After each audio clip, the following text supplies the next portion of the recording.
better the questions you ask, the better the answers you get, the better the results you get. And we have a habit of not asking very good questions. If you're reaching out to realtors you've never spoken with or met with or whatever, don't do it on a Monday. Why? Because there are 4 coaching companies that all teach their clients to call realtors on Mondays. Talk about what problem you're solving, what opportunity you're creating, but don't tell them how you're going to do it and what it's called. You do not tell them that unless I get to a face-to-face meeting. What are the things that frustrate you most about lenders and loan officers? They now told you exactly how to win their heart. They just told you exactly what you need to do to win their heart. Good morning, good afternoon, everybody. Thank you for joining today's webinar. I'll give it 30 seconds just for anybody else that is kind of connecting through the system. And then we will get going on today's exciting topic. Mike Pearson with A&D Mortgage. Excited to introduce Ron, our speaker today. Today we are going to cover winning great agents with great agent relationships, I can read, with the help of AI. And of course, Ron with Ron Vaimberg International will be our host today. I'm not going to read through the whole agenda. Ron's going to go through that as he goes through his presentation. But I did want to let everybody know a couple things. One, we have the Q&A box if you want to ask any questions. We also opened up the chat feature if you want to interact. Ron is big on interaction throughout the presentation, so please feel free to use that chat. We're also going to drop, if you did not get the participants guide to go through the presentation, we're going to drop that in the chat as well so that you can access that. We do have everyone's video and phone muted, so please utilize that chat or Q&A feature to interact throughout the presentation. If we can please advance to the next slide. I'm going to do a very brief commercial for A&D since no one is here to listen to me talk. Everyone's here to listen to Ron talk, but I will plug A&D Mortgage real quick. We are excited to be celebrating our 20th year in the mortgage industry. We have all our accolades on the right-hand side. We are very proud to offer both conventional government financing as well as our heart and soul, our kind of our bread and butter product, the non-QM space, as a top non-QM lender, certified through Scotsman Guide and other resources. We are working with 8,500 clients. And one of the things that we're most proud about is our technology and then also our customer feedback. So you can find all the feedback and comments on Google and Trustpilot. We are covering a 4.8 out of 5 stars on both of those platforms. And we will go into our national footprint in just a second, but we do lend coast to coast. Here's the footprint. The one outlying state that we're still working on getting across the line is Massachusetts. You can do business purpose loans in that state with us at this point. Pretty much everywhere else in the U.S. We lend in today, including the U.S. Virgin Islands. We can go ahead and go to the next one. Without further ado, today's speaker, Ron Vaimberg with Ron Vaimberg International. Ron specifically made sure to give me a full detailed bio, and he asked me to read it line for line. Just kidding. Ron is a nationally recognized mortgage speaker and author of the new book. I hope you have a little time to talk about that today, The Purchase Shift, which I checked out on Google last night, or excuse me, on can't think of the time, Amazon last night. He has been in the industry for over 30 years, and this is a huge number, have trained over 200,000 professionals. Is that true, Ron? That's a lot of people. Wow. It's more than that now. Yeah, it's probably 210 at this point by the time they printed that. So Ron is a master at helping originators build powerful agent relationships, which was the main point of conversation today. And in addition to that, today we're going to throw in a new spin, which is the added technology of artificial intelligence. So without further ado, my piece is done, and I'll turn it over to you, Ron. Mike, thanks so much. Thank you, A&D, and thank all of you for showing up today for how to win great agent relationships with the help of AI. I'm super excited to be here, and what we're going to do is we're going to go on a journey over the next hour in which I'm going to share with you a framework and specific actionable tools that you can use to grow your agent relationships. There's a lot of ways to grow business, and obviously you're here because of the topic, and that is agent relationships. And we're going to talk about many different things, or I'm going to talk about many different things, but what I'm going to ask you to do first, okay, because this is going to be a very interactive program, What I want you to do very quickly is make sure your chat box is open and just write in the name of the city in where you're located, because that does two things. One, it gets us going, and two, it lets me know that your chat box is open. All right, Dallas, Phoenix, Houston, Mount Clemens, not sure where that is. Okay, we got people from all over the country, loving it, loving it. Great job, everybody. Keep going, keep going. This is how we're going to interact today through the chat box. So you understand what I'm doing here. I'm looking straight into a camera here. You see me looking off here, I'm seeing the chat box. So I'm seeing everything you guys are doing. I'm going to be asking you a lot of questions. You can post questions into the chat box. I may or may not be able to answer them in real time, depending upon what the topic is, what I'm talking about, or what your question is. But the whole idea is this not for to be, this presentation, my way of doing it, is avoiding what I call death by PowerPoint. Death by PowerPoint is the little box of the speaker in the corner and PowerPoint slide after slide after slide after slide. We're not going to do that here. This is the next best thing to us being together. So with that, as you can see, the title, How to Win Great Agent Relationships with the Help of AI. And what we're talking about here is marrying the human touch with technology. I'm going to talk I'm going to give illustrations over and over again today about what I call patterns. Patterns of behavior or patterns of opportunity, which simply means being in the industry for as long as I've been, that doesn't make me an expert. That doesn't make anybody an expert. It's what you do while you're here. And what I'm going to give you today is some areas where you can win agent relationships, take advantage of the patterns, the behaviors of what most originators do. And what I mean by taking advantage of it is because when you can recognize what average and typical originators do, what the vast majority of originators do, I'm going to show you how to get in between them and the realtors and win those relationships. But the first thing I want to start off with, now, if you've heard me speak before, you may have heard this question before. If you've heard it, keep your fingers off your keyboard. Let's just go, for the first timers, those are the ones that I would want answering this question. The first pattern, the first statement that I would make is, I tell my clients, I tell my audiences all the time, do not be concerned about your competition. Now, that is contrarian thinking because most people say it's an ultra competitive business. It may be ultra competitive, but when you understand what I'm about to share with you, you're going to realize that your biggest competition is your own willingness to master simple things that can make a big difference. So here's the first question. In the chat box, type in the percentage that you believe of originators that when they attend a free program, leave with great ideas, which I still have to deliver, but any webinar, leave with great ideas. What percentage of originators on a free training program take action? Let's see what your numbers are in the chat box. 20%, 50%, 12%, 5%. Okay, haven't seen the number yet. Oh, I just saw it. I'm trying to catch up to it. Steven wrote 3%. That's the number, guys. 3% of originators that attend a free program. It's 3% of salespeople. So it's not just a mortgage industry issue. 3% of salespeople take action. So that means there's a lot of people. Now we're gonna make sure those numbers are different in this A&D webinar, right? Right. By the way, the one thing that was Mike left out, or he left a few things out, but I'm going to cover those things. The first thing I want to let you know is that I am from New York. I live 50 miles north of New York City.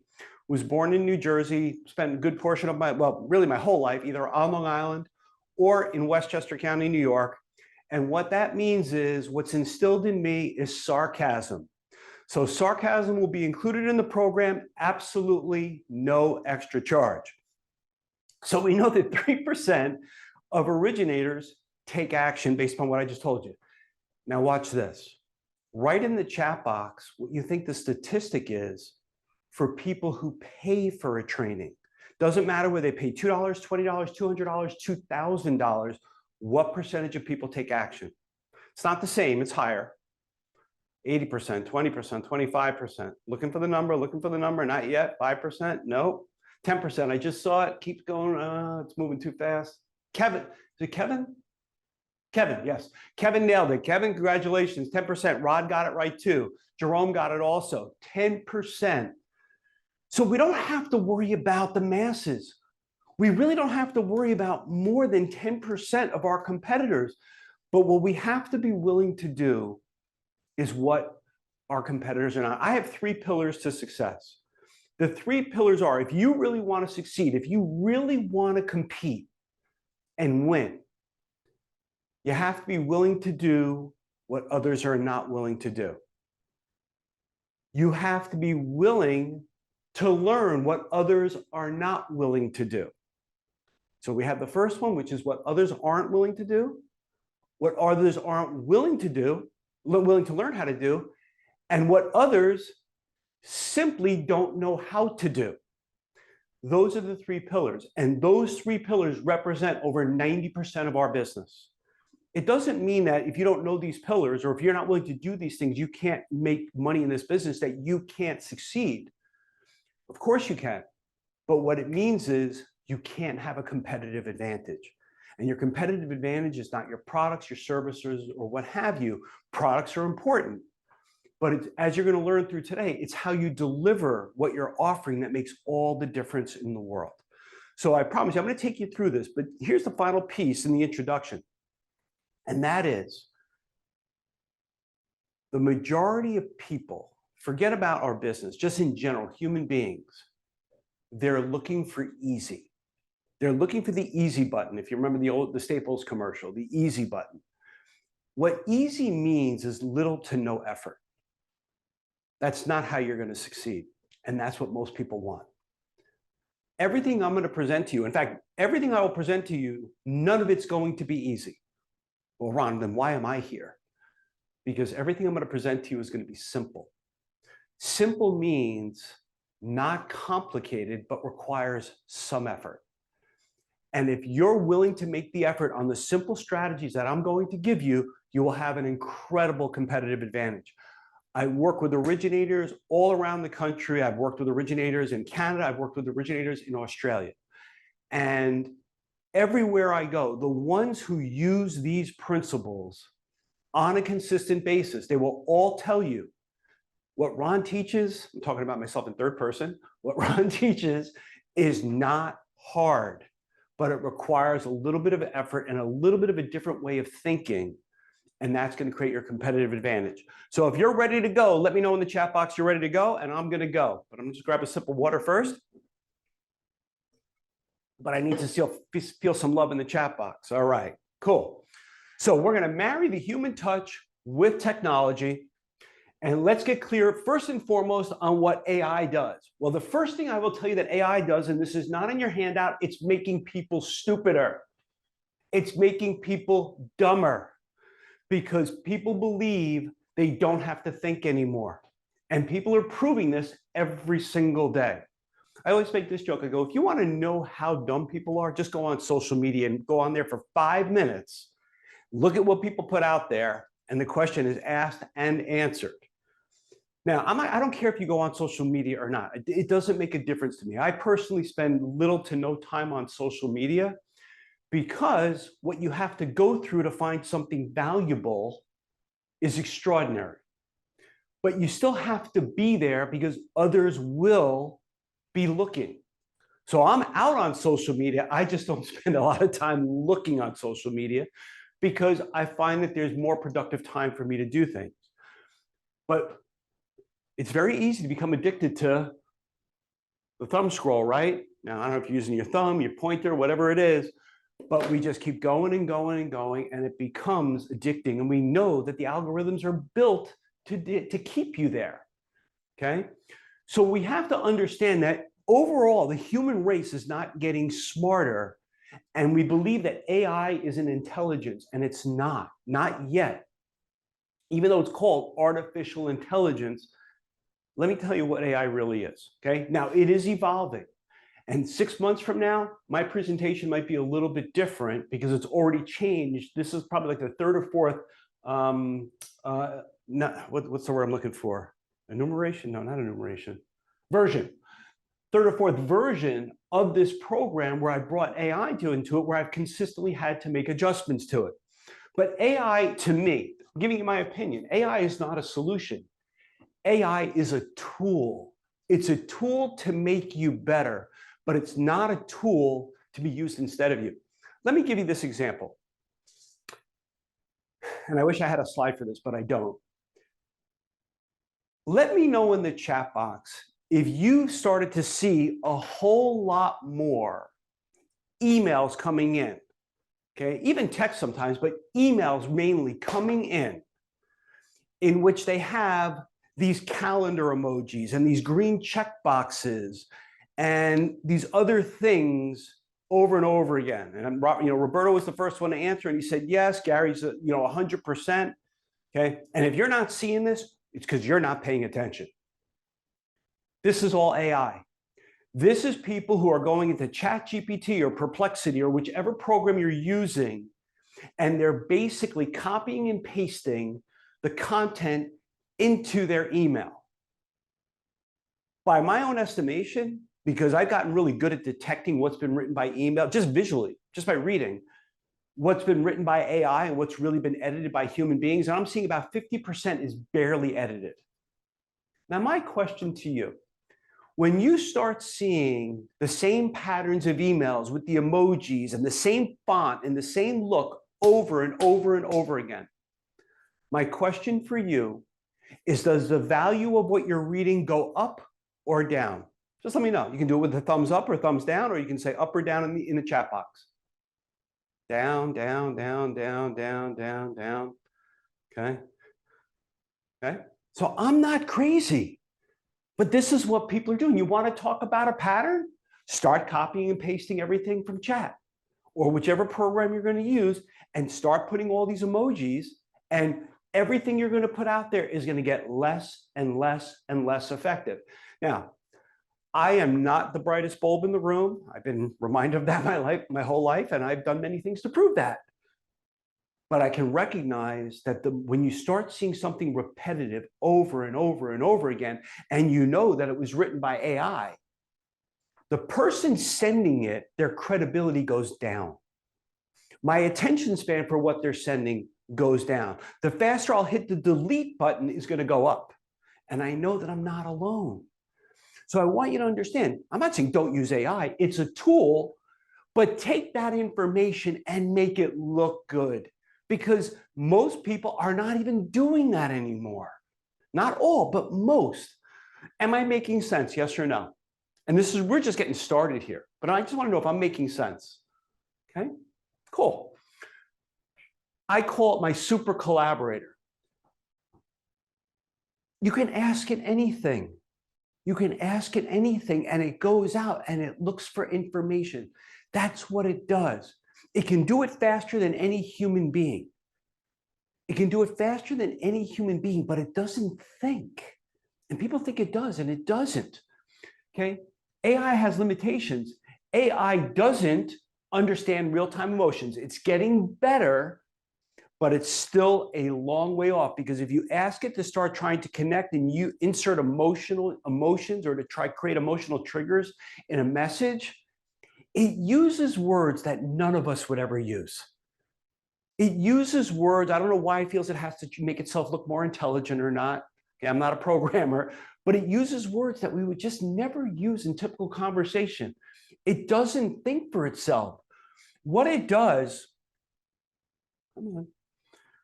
it doesn't write normal conversations, and it doesn't replace your need to think and innovate.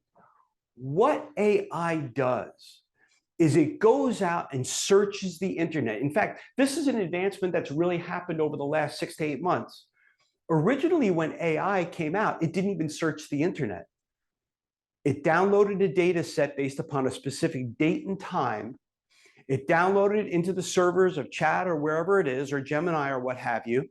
And what it would do is you would ask it a question, and it would go into those data sets. So just think if it's going into a hard drive, looking for whatever has been stored. But if the last data set was December 2023 that was done, it would have no information after 2023.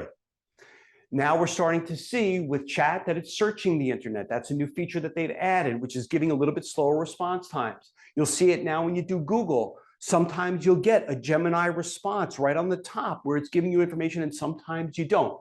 I don't know why sometimes you get it, sometimes you don't.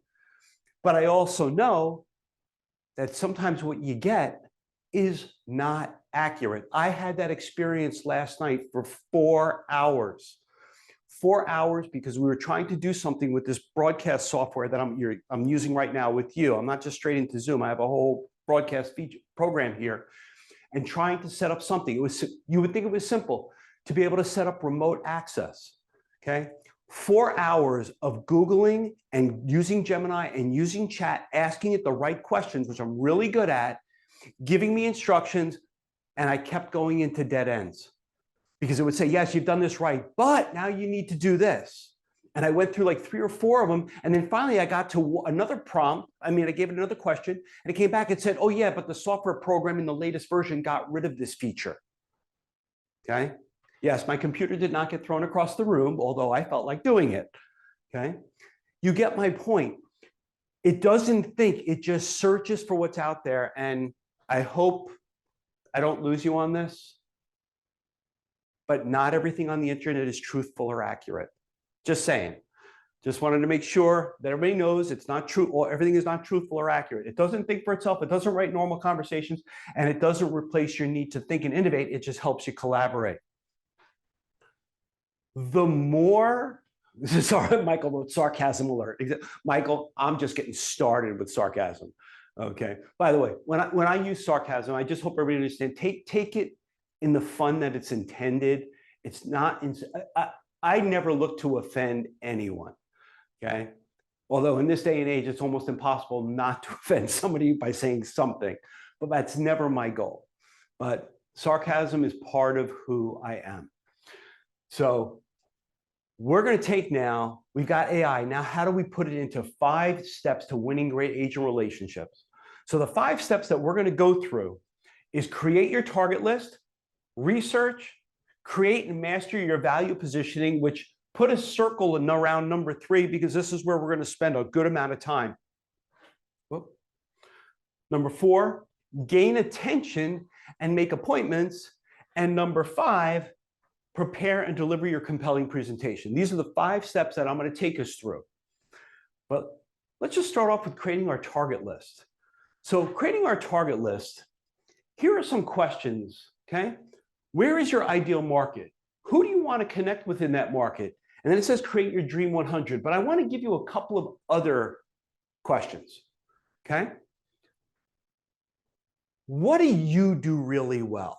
Okay, these are questions that are not in your handout. What do you do really well? Who do you like working with most? See, everything that I'm going to share with you today is based upon asking better questions. Okay, the better the questions you ask, the better the answers you get, the better the results you get. And we have a habit of not asking very good questions. Like one question that a lot of people ask is, how do I get business? How do I get business? How do I get business? You might say, Ron, why is that a bad question?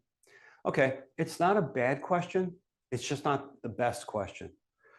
Because what I want to answer is, where's my ideal market? Well, the first thing I'm going to answer for myself is, who do I like working with? Who are my ideal clients? Who do I connect with best? Because I have an avatar for who my ideal client is. Maybe some of you have. It doesn't matter if you can help everybody. The mind likes specificity. Okay, it likes when we get more specific and laser focused. I'm not saying that you're going to only work with a first-time buyer and you're never going to work with a jumbo buyer or whatever. You know, we can go to all different places. But some of us are so broad in what we're focusing on. What happens is when we go out and we start delivering a message, our message is all over the place. You will go on social media, you'll see emails, you'll see flyers that are what I call catch-all marketing. Catch-all marketing is where they list everything that they can do. Now you might say, well, Ron, that catches the most amount of people. No, it makes people not want to read. People don't like to read to begin with, okay? And people are reading less and less and less. So what we want to do is we want to create ways for people to get more specific. I promise you, I'm going to go deeper with this in just a minute. But right now I'm just setting the foundation because let me ask you this question. And you'll understand what I'm doing here. Have you ever attended a program, a webinar, a seminar, whether it's paid or free, loved what you heard, took notes, wrote it down, and never did anything with it? Just answer a simple yes or no. Okay, and my hand will go up too. Okay, and you can see the chat box. We've got tons of yeses coming through. Why? Because our mindset didn't shift. We can make all the BS excuses we want. We could say, I got busy, I got this, I got that, or what have you, and it's all nonsense. Okay, unless there was some real life event that happened. The reason why we didn't make a change is because it was easier to fall back into our old pattern than to make a change that would propel us forward. And that's because our mindset didn't change, our psychology didn't change, which is why they talk over and over again. All the experts talk about your success is based upon your psychology first. It's, you know, the Pareto principle, 80% mindset, 20% actions. But if your mindset isn't right, then the actions you're going to take are likely not going to be the most effective. Old habits sometimes are hard to break, right? So I'm just giving you more questions to ask. So who is your ideal client? Then ask this question. Who do you love working with the most? Who are your ideal clients? Then where is your ideal market? Because if I'm really good at, and I'm just going to give this example, if I'm really good at working with first-time buyers and I love working with first-time buyers, then I'm going to start searching for my ideal market. Where do most first-time buyers buy in my county? Okay, or in my metropolitan area, where my region, where most first-time buyers located? Where are the realtors that are focused on primarily working with first-time buyers? Now, everybody's going to sit there and say they'll work with first-time buyers, but who's putting it out there? Okay, it's going to help me locate those people, and it's going to help me create a connection point with them, because it's looking. What does that say? How you can simply adjust your speaker. Okay, this happened the other day too. Somebody said, Ron, you know, can you make yourself bigger? That was all I could really do. No, if you have me, if you're on gallery view, I'm a small box. Click speaker view in the top right, and I'll become a bigger screen. So thank you for whoever put that into the chat box. So the first thing we got to do is get clear on who we love working with, where our ideal target market is. And certainly AI can help us with targeting, okay? You could put into where in ABC County are the majority of first-time buyer homes sold. Now, it's not going to go into the MLS. It's not even going to go into Zillow. It's going to go into looking for what people have written about it, and it's going to at least give you a lead into it. It's going to give you some direction, because all it's doing is it's searching, it being AI, it's searching the internet, looking for the keywords, and then what it does is it uses predictive technology to summarize what it's gathered in literally seconds to put it in a format that we can read. And when I've done things like that, you know, there's always the possibility that there's misinformation that's going to come out. But when you do things like that, and maybe you'll do one in Gemini, which is Google's version, do one in ChatGPT, that's a different version, do one in Perplexity, which is another AI, and see if the answers are all similar, if it's pointing you in the same direction. And the great thing about it is you can do this inside of 2 minutes, less than 120 seconds. You can see and help get direction on where you want to go. So you create your target list. Try to figure out why this stopped working. And we'll old school and use the finger. There we go. So we do research. So what most people do, most originators, they go on to MMI, they go on to Real Estate Track Record, or whichever programs you want to use, and they look up realtor information. And I want you to do that.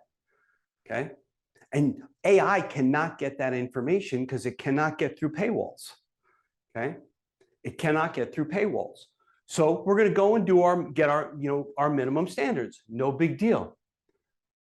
I am amazed at how many originators I ever ask, did you ever look for connection information? What do I mean by connection information?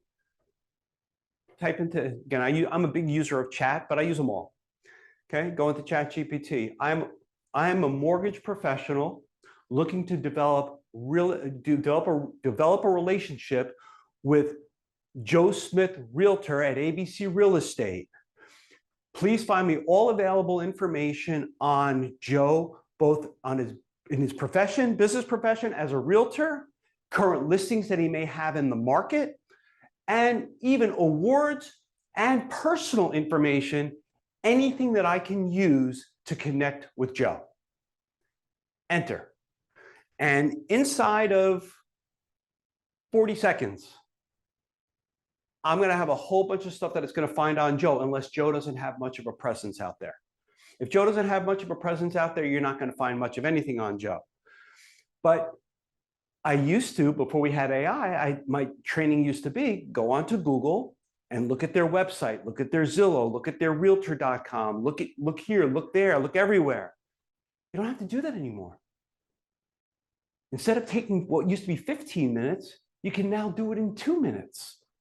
And it saves you a tremendous amount of time. You might come up with something that was great. You might come up with something that has nothing. You never know.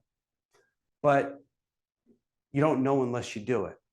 And it still blows my mind how so many originators don't bother with this. Now, maybe they don't know to do it, but I know there are originators I've taught to do it and still don't do it. Why? Because it's just that one extra step that wasn't part of their normal habit. Okay? Am I making sense? Yes or no? I've kind of been going straight for a few minutes, so I just want to hear it. Are you with me so far? Okay? I promise you, everything was going to be simple, but it does take a little bit of effort. Okay? So whoever, yes, great. So thank you, Michael, for the yes, great stuff. But Michael, we're just getting started. Ron, we're a half hour into the program. What do you mean we're just getting started? Don't worry.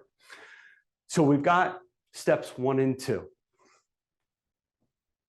Now number 3. Number 3, if you really want to develop a relationship, if you really want to win agent relationships, then stop focusing on how do I get business. Change the question. What problem can I solve for an agent, or what opportunity can I create for them? When you start focusing on the needs of agents, everything changes. So what is your attention-grabbing message? Well, you can't have an attention-grabbing message unless you first know what problem you're going to solve or what opportunity you're going to create. So this is where we're going to spend a few minutes now. Everybody listens to this radio station. It's called WIIFM. WIIFM stands for What's in It for Me. When you received the email or saw it on social media about this presentation, you immediately said, what's in it for me? Now, maybe some of you knew who I was, so you said you wanted to come back and see another presentation of mine. Some of you might say, I don't know who the hell Ron Vaimberg is, but I like the topic. And some of you said, well, maybe this will be good and I'll go on. And if I don't like it, I'll leave. Okay. And as long as I continue to answer what's in it for me, what's in it for me, what's in it for me for you, and I keep moving that forward, you'll stay here. But if I don't keep answering that, you'll leave. And we've got to think about when we're looking to meet realtors and what have you, they have loan officers calling on them all the time. Okay. They're getting all sorts of phone calls on Mondays, which, by the way, I'm not going to go into it here, but if you're reaching out to realtors you've never spoken with or met with or whatever, don't do it on a Monday. Why? Because there are 4 coaching companies that all teach their clients to call realtors on Mondays. Why do you want to be in that group? I also know the scripts that each one of these coaching companies is using. So I teach all my clients what to say to counter it. And I tell them to call on a Tuesday or a Wednesday. Okay? Takes a little bit of effort, but all the answers are right there if you're willing to look for it. But we have to figure out what problem or what opportunity. So here's what we're going to do. Okay? If you've been taking a lot of notes, I want you to put your pen down for a second. Ron, why would I want you to put your pen down? Because you're going to have access to watch this video. you're going to get a link to watch this video. We're going to make it available, or A&D's going to make it available so you can watch it, okay? And you can go back to it. So all you got to do is just say, what is it, 35 minutes into the presentation. If you want to fast forward the recording, 35 minutes into the presentation, you can come right to this part. So I'm going to give you this illustration. Whether you like this idea or not doesn't really matter. What matters is that you understand the presentation. Because you say, the example I'm going to give is if you are willing to do an open house with an agent. Now, some of you are sitting and saying, Ron, I don't do open houses. I get it. It doesn't matter whether you do open houses or not. Don't worry about it. You can take what I'm going to give you and you can use it for an open house. You can use it for a 3-2-1 buy down. You can use it for a specific product loan program that you have. It doesn't matter as long as you're focused on solving a problem or creating an opportunity.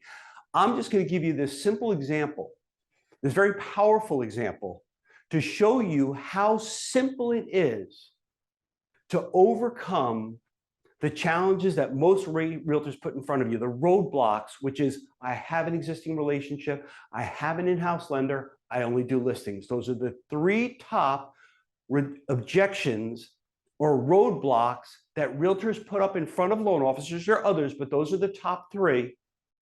And the vast majority of loan officers have no idea how to overcome it, okay? I hear loan officers say, oh, I hate when realtors say they have an existing relationship. I'm like, no, you should love it. And they're like, Ron, that's just stupid. I go, no, it's not stupid. I know they've already eliminated 90% of your competition. Think about that. They've already gotten rid of 90% or more of the originators that have gone up to them and tried to meet them or called them. Because those realtors, those loan officers don't know how to overcome it. And I'm going to show you how simple it is. So just follow me here, okay? We're going to go on a little bit of a journey for a few minutes. So there's a concept called a neighbors only open house, okay? It's a concept I heard years ago and I've enhanced it tremendously over the years. Okay, I always look for what's working out there and how do we make it better. A neighbors only open house is very simply, let's say an open house goes from 11 to 2. A neighbors only open house is when you've invited the neighbors to come over from 2 to 3. So they're invited to visit separately from everybody else that's open to an open house. And you can spread out that neighbors only open house as far as you want in the neighborhood. Doesn't matter. I'm not going to get into the weeds of this. I'm just giving you the concept. What does this do? One, it gets you and your realtor exposure to the neighbors. When we get neighbors over to the house, normally when neighbors come to an open house, they come in stealth mode. That's, you can't see me because they know they're not supposed to be there. Okay? And if they know they're not supposed to be there, they don't want to talk to you, they don't want to talk to the realtor.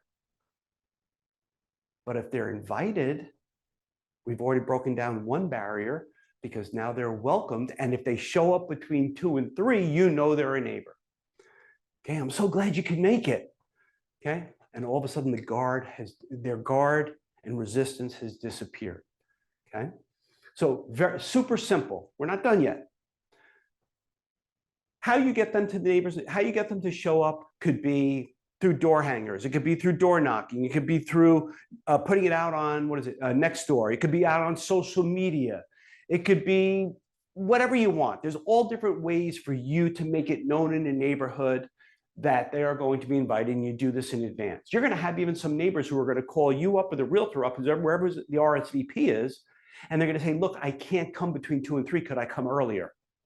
Okay, and those people are now, all this is doing is getting you exposure to the neighborhood in a way that most people never even think of. Does the concept make sense? Yes or no? Whether you want to do it or not doesn't matter. Does the concept make sense? Let me know. Okay, good. So now, follow me here. So I go to a networking function and I see Gary. Okay, I'm going close because I really can't read the names on the chat box. I can only see underneath. So I meet Gary. So whether I meet Gary at a networking function or what have you. Hi, Gary. My name is Ron Vaimberg. I am with ABC Mortgage. And Gary says to me, "Ron, very nice to meet you. I appreciate you coming over. Just want to let you know I do have an existing relationship." Okay. Now, let me stop right there and just ask you this question. Do you think that there's a high probability that something like that could happen? Yes or no? That Gary's going to immediately throw that existing relationship right in front of me as a roadblock? Yeah, of course it is. And this is where most loan officers just collapse and fall into the fetal position because they have no idea what to do. So when Gary says that to me, he says, "Ron, I appreciate you coming over. Very nice to meet you.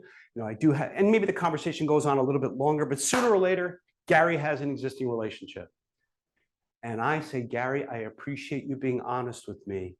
I expected that you did." That's just where I start. "Gary, I appreciate you being honest with me. I expected that you did." Now his brain has no idea what to do because he wasn't expecting that. It's called a pattern interrupt. I gave him a response. He was expecting me to scurry away. I now just said to him, "I appreciate you being honest with me. I expected that you did." Which means if he was lying to me, he's probably not going to lie to me anymore unless he has no integrity, then he'll keep lying to me. Then I would never do business with him anyway, and that'll reveal itself. But the first thing I'm doing is I'm giving him a response. I'm saying, "Gary, I appreciate you being honest with me. I expected that you did. I was just hoping I could ask you a question." Let me stop right there. How many of you get what's happening here? Gary is not ready for this, and I'm also triggering a reflex. And the reflex I'm triggering is that when somebody asks us a question, we feel compelled to answer it. Does this make sense? Yes or no? Okay, good. Okay. And it's simple, isn't it? With a little bit of effort, and all of you can do this. So I asked Gary, "Can I ask you a question?" He goes, "Sure." I say, "Gary, I did, and by the way, before I went over to Gary, I did my lookup on him. I did my AI search on him. I got some, and this is what you do." So I found out that I want to meet Gary or whomever it is, where it doesn't matter. I look him up and I grab my phone. I go, "Gary," I run up to him and I go, "I got you. I got all your information." No, I was just making sure you guys were awake. That's not what you're really going to do. Okay. I just asked him, I was hoping I could ask you a question. He goes, "Sure. I noticed that you," and it might be that you have a listing, you might have had listings, you do listings. And I just say, it's all based upon my information. I say, "Do you ever do open houses?" And if I've done my history, I can see that there's a history of open houses, right? If I look in the past, "Have you ever done any open houses?" And I'll say, "Yeah." Now, Gary might say, "Yeah," he might say, "Yes, but I do have a loan officer that helped me." I say, "Fantastic." His brain doesn't know what to do with my responses because he's not expecting it. I go, "Fantastic. I was just hoping I could ask you a question. Have you ever worked with a loan officer?" And let's say he says, "I've never worked with a loan officer." The answer is still fantastic. Some of our agents will say, "I didn't know loan officers will do open houses." Your answer is still fantastic. Doesn't change anything. No matter what Gary answers, unless he tells me to get the hell out of his face, which is not going to happen, his answers don't matter. And I don't mean that in a disparaging way. It just doesn't matter. I say, "Fantastic." Now, here's the gold, guys. Remember that little concept over here called the neighbors only open house? Gary, have you ever worked with a loan officer at an open house that when you work at the open house, they get you massive exposure to the entire neighborhood? They get sellers and neighbors who want to meet you at the open house. Build your database for either today or tomorrow for listings and buyers and referrals, all from the open house. And now Gary says, "How would you do that?" Or he says, "No." Because if he says yes, he's lying.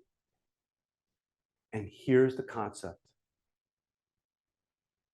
The neighbors only open house does exactly that.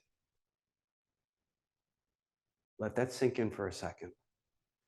The neighbors only open house gets some exposure, gets some potential listings for the future, potential listings now, potential buyers for the future, potential buyers for now, build this database for the future, name recognition in the neighborhood. All from one little concept called the neighbors only open house. Now, here's what most originators will do. And I hear all the time people might go, "Ron, I love this concept." And you know what most of you guys will do? You'll go to a realtor, you'll meet with a realtor and say, look, I've got this really good idea. It's called the neighbors only open house. Have you ever heard of it? No, that's totally messing it up. I have to get Gary to buy into the solution, the problem I'm solving or the opportunity I'm creating, or in both cases, I'm doing both in this particular example, okay? I'm using both in this one particular example. That's when I move to step 4. When he says, well, how would you do that? Well, Gary, that's where we need to make an appointment. Let's get together for 10 minutes. I promise you I'm not going to waste your time. Well, Ron, can't you just tell me here?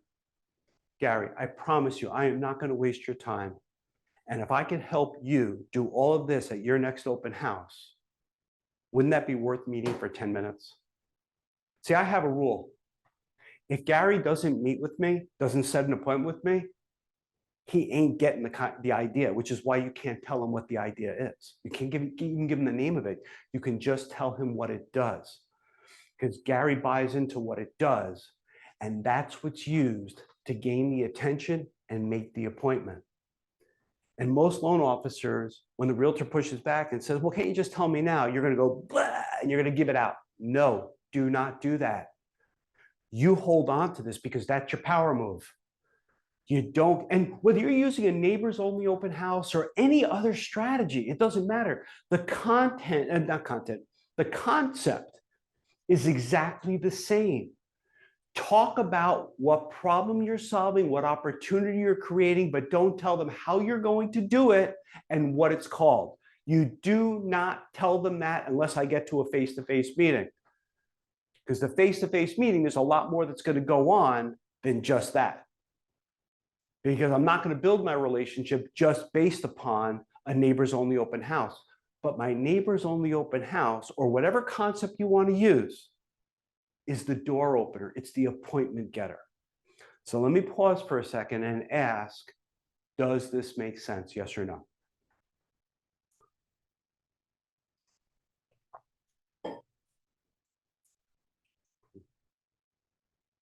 Good. You guys are with me. Love it.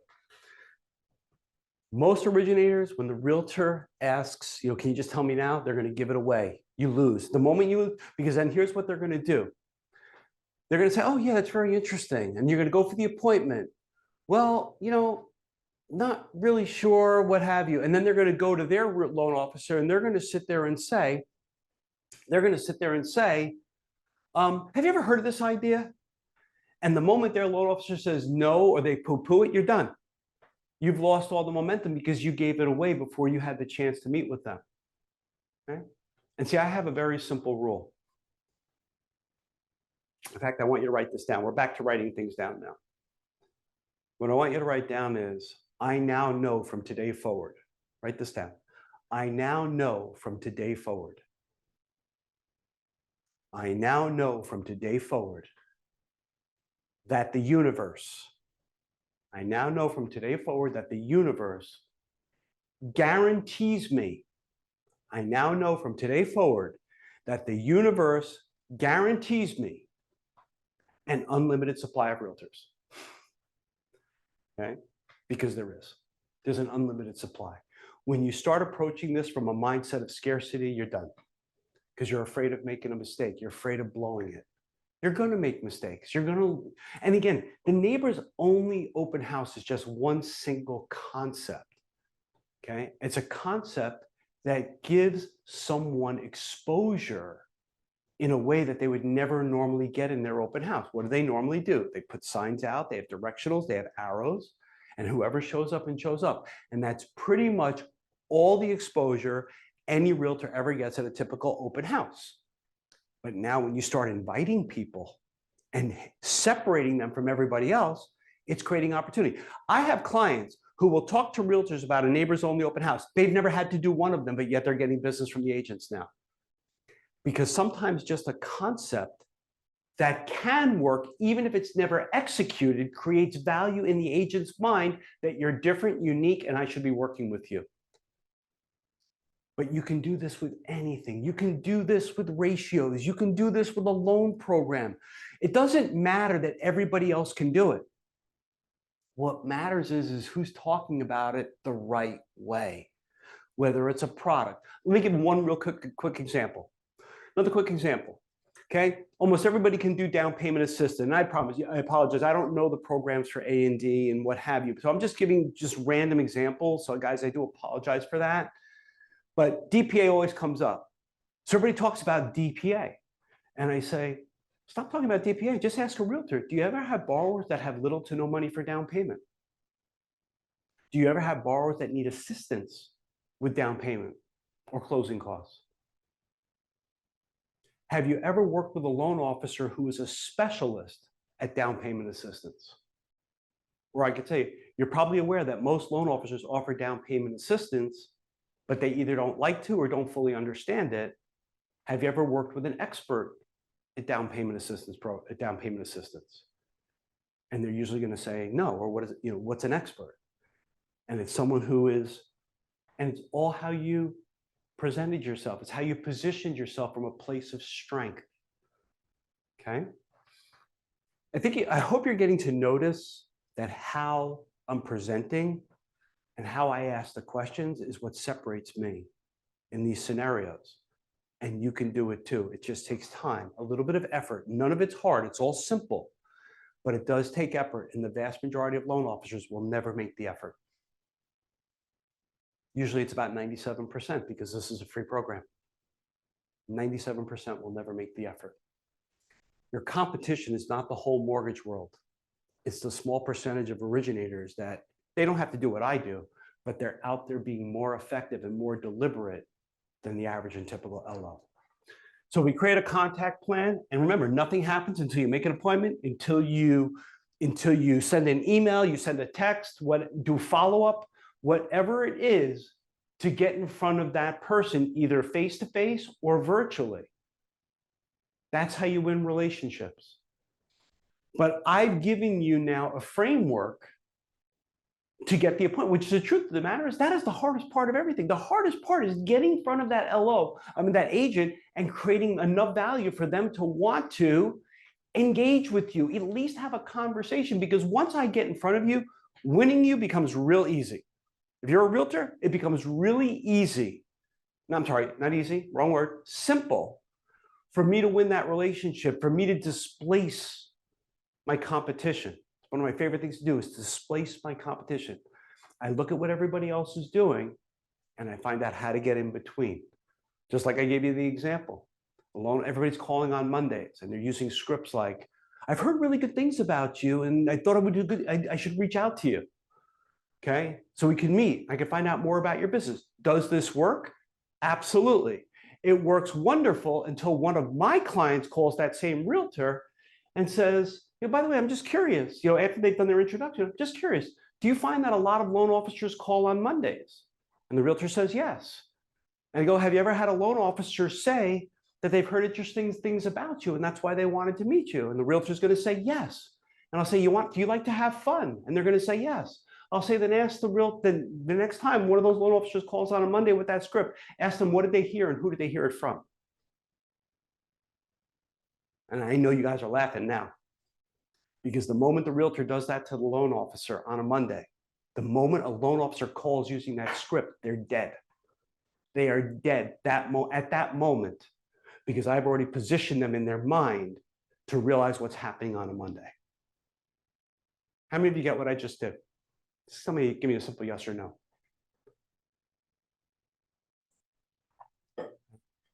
I love watching what my competitors do.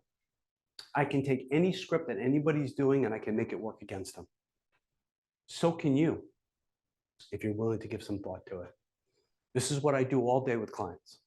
I give them ways to stand out and counter. And I'm giving you just as much as I can in the short time that we're together. So we make appointments, we have meetings, you get all this.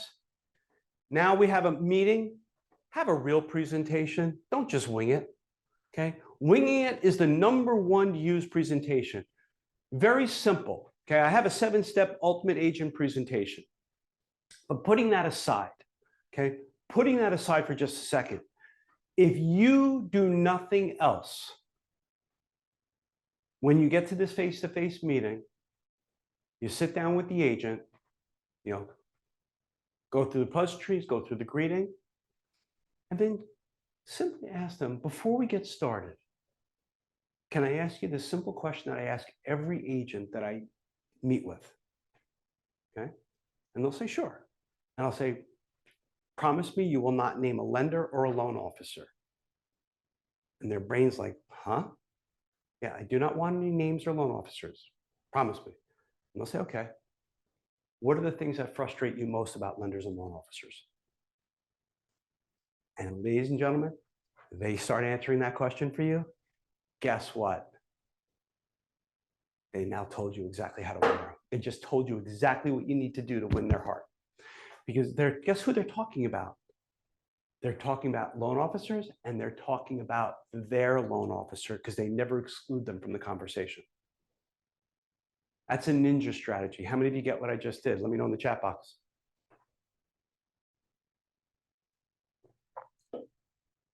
All you've got to do is master the art of asking questions. And that's what I've given you here today. I've given you a framework. You're going to be able to go back, and I promise you, on the second listening, you're going to pull even more out of this program because things are going to make more sense. People say, oh, I don't need to listen to it again. I'm like, yeah, you do, because the average human being retains less than 20% of what they hear the first time. Here's another crazy statistic. When you hear something that's really unique and different, people think you retain more. No, it goes down to about 4%. So if I've given you things that are new and unique, your retention level actually goes below average. Not because you're not smart, it's because it's too much to retain in one single listening. And that's why you're going to have an opportunity for the recording. As we wrap up here, I can stay on for a few minutes for Q&A. Just not doing any big sales pitch or anything else. Just want to share with you. I finally, after all these years, published my first book called The Purchase Shift. Winning Great Agent Relationships with Authentic Connection and AI. I don't use gimmicks. I don't use lies. I don't use cheating. I don't use stealing. I use authenticity. And as long as you know how to answer questions, you can be authentic. And this book was published on May 13th. Okay, on May 13th, literally in one day, it became a bestseller on Amazon in the mortgage industry category, and it also became a #1 new release. Okay, if you'd like to purchase this book, okay, you can purchase this book. You can scan the QR code, use this code RV15, and it'll knock $15 off. Okay, it'll only work on this website. If you go to Amazon, it's available on Amazon. You're going to pay full price. Okay, so if you want to use it, you can use it on this website. And the only reason why I'm able to do that is because I can't offer discounts through Amazon. I can only offer discounts through the publisher. Okay, so I invite you to purchase the book at a discount. Everything that I just taught you is in here. Multiply the impact of it, though, by 20 or 50. Because I give you so much more with AI, I give you scripts, I give you questions, I give you rebuttals, I give you mindset shift, and I'll share this with you. No BS. The first person who finished the book after publication is one of the people that I dedicated the book to, and it's my 94-year-old mother. I dedicated the book to a few people, but the top person I dedicated to was my 94-year-old mother, who's an avid reader and avid learner, and she's still with us, obviously, because May 13th is not too long ago. And she called me up after she read just like the first 20 or 30 pages, and she said, "Ron," and my mom would not, if she didn't like it, she would have told me she didn't like it. She goes, "In reading the book, you make me feel like I can do this." I go, "Ma, I can get you a job as an originator. I know a lot of people who would hire you." She's like, "No, I don't want to work." She thought I was serious. My mom said it made her feel like she could do this. So I invite you to, and my mom's an amazing woman. I invite you to grab the book, And I hope you like it. And maybe that'll be the beginning of us starting a journey together in a relationship. Okay, there's many ways that we can move forward, but if you'd like to start somewhere, hopefully you start with the book. And with that, Mike, I'm going to bring you back up, and I'm going to say thank you for allowing me to be here. Before we go to any kind of Q&A, I want to thank, first of all of you for being here with us today. Mike, I want to thank you for allowing me to do this on behalf of A&D. And I'm going to hand it back to you, Mike. Awesome. Hey, Ron, fantastic stuff. You stick around for another couple hours and do a few more. That was true. You know, how do I follow that? How do I follow that? Wow. Fantastic presentation. If you have any, I'll do some parting thoughts. But in the meantime, if you have Q&A stuff, throw it in the comments. Ron can view that. He can grab anything in there. Tremendous job. Get to ronvaimberg.com. The book is there. You get a lot of other information where he's spoken, where, you know, upcoming speaking events, all that kind of stuff. Fantastic stuff. Really appreciate the time. Let's go ahead and go through. Oh, book and cart, man, you're selling us. I got to get my residual. I like that. Thank you, Ron. Danny. You want to send that out to me? I'm sorry. What was that, Mike? No, I'll be waiting for my residuals. I want everybody to know something. You don't make money selling books. You just don't. Of course. The margins on books are so thin. Hopefully it leads to other business. But I originally wrote the book because I just thought this was important to share. And I also realized that there had never, ever, there's a lot of great mortgage books out there, and there are a lot of not so great mortgage books out there. But no book has ever been written on one specific topic, which is developing referral partner relationships.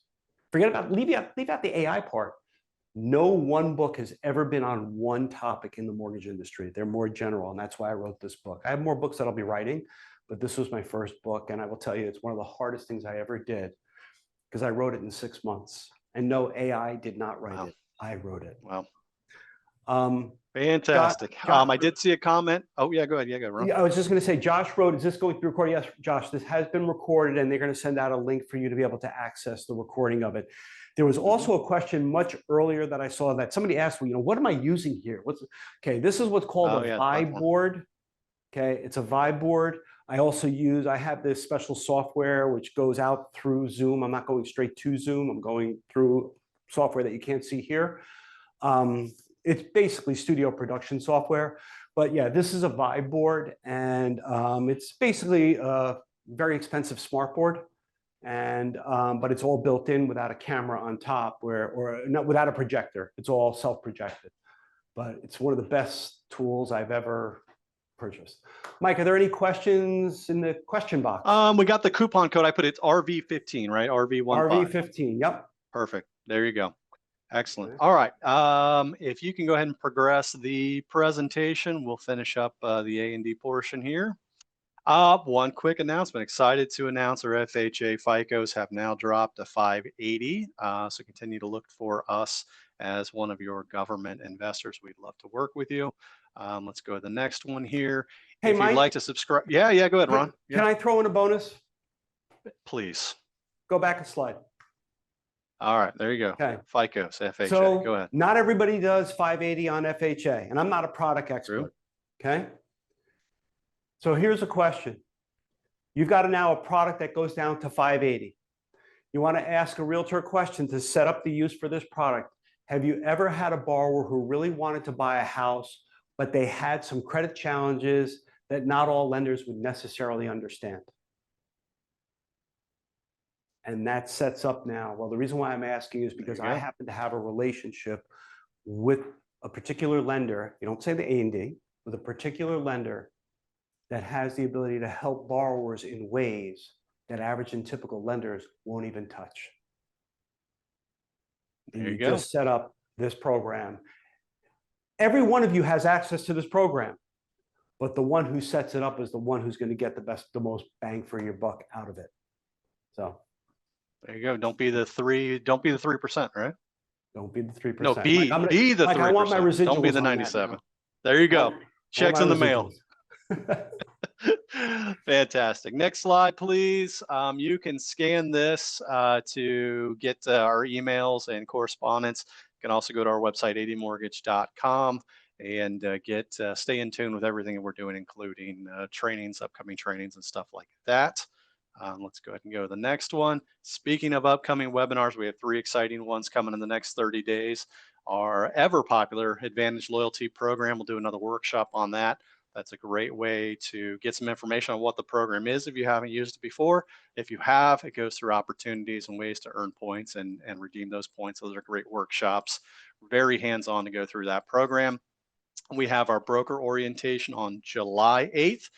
That's great for new clients that are just starting to do business with us. I join every time because I always learn something new.